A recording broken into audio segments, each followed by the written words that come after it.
વડગામ ખાતે ફરી બન્યો ચોરીનો બનાવ। ચોરો વડગામ તાલુકામાં એક બાદ એક મોટી ચોરીને અંજામ આપી રહ્યા છે।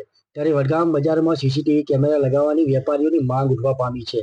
15 દિવસમાં ત્રીજો ચોરીનો મોટો બનાવ સામે આવ્યો છે। ત્યારે પીઆઈ કક્ષાના પોલીસ સ્ટેશનની હદમાં જ ચોરો બેફામ બન્યા છે।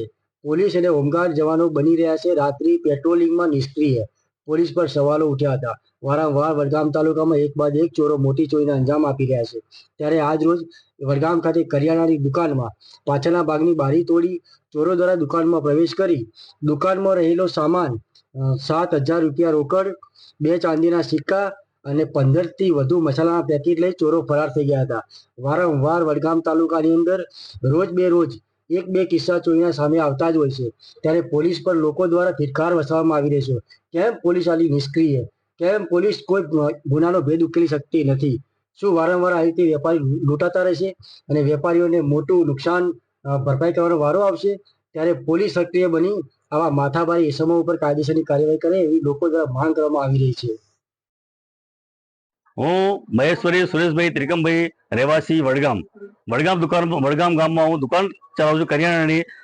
અમુક અસામાજિક તત્વોએ રાત્રે મારી દુકાનનો પાછળના ભાગમાં બારી તોડી અને ચોરી કરેલ છે।